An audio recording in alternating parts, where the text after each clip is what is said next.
Vamos voltar no tempo? Pensa na Grécia Antiga.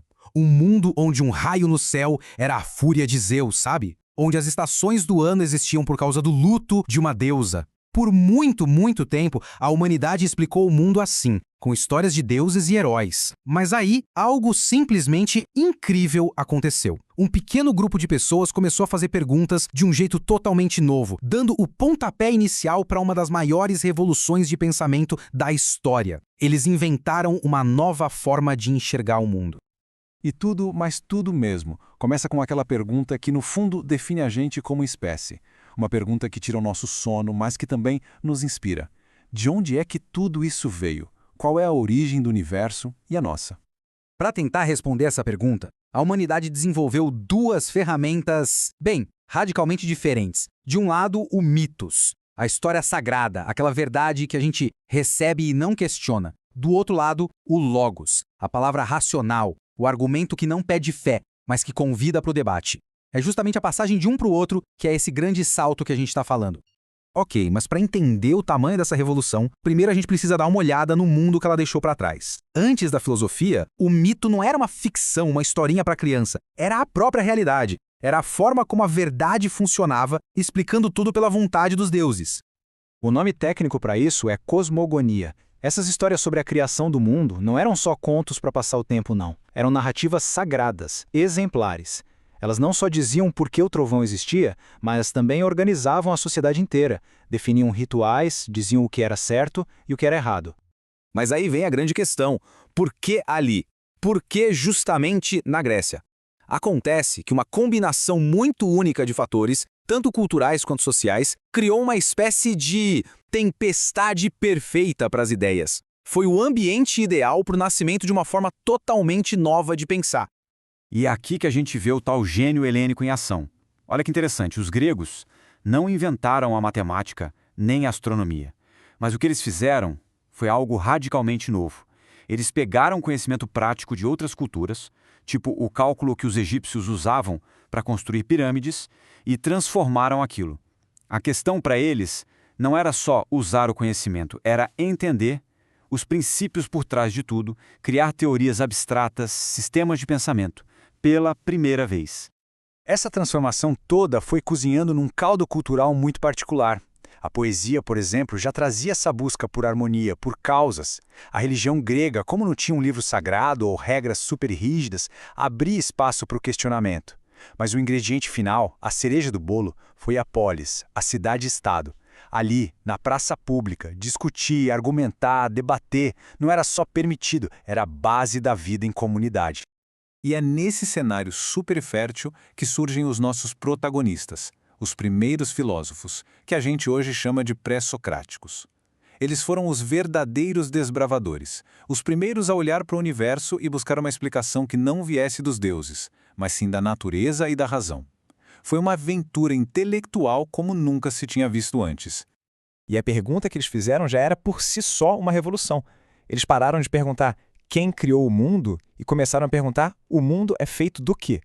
Qual é a substância, o princípio básico que está por trás de toda a variedade de coisas que a gente vê? Eles até deram um nome para esse tal princípio, arché.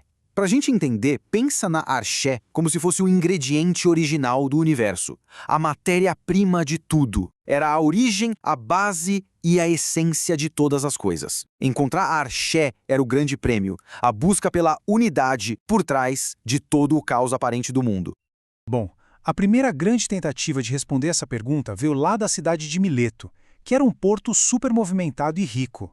E foi lá que 3 pensadores deram o pontapé inicial para toda a filosofia ocidental.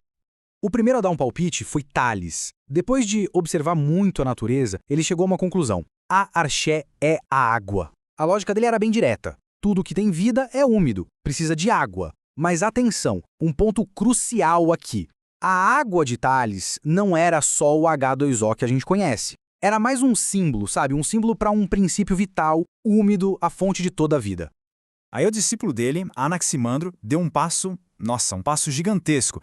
Ele fez uma crítica genial a Tales. Ele pensou, peraí, como é que a água, que é úmida, pode dar origem ao seu oposto, o fogo, que é seco?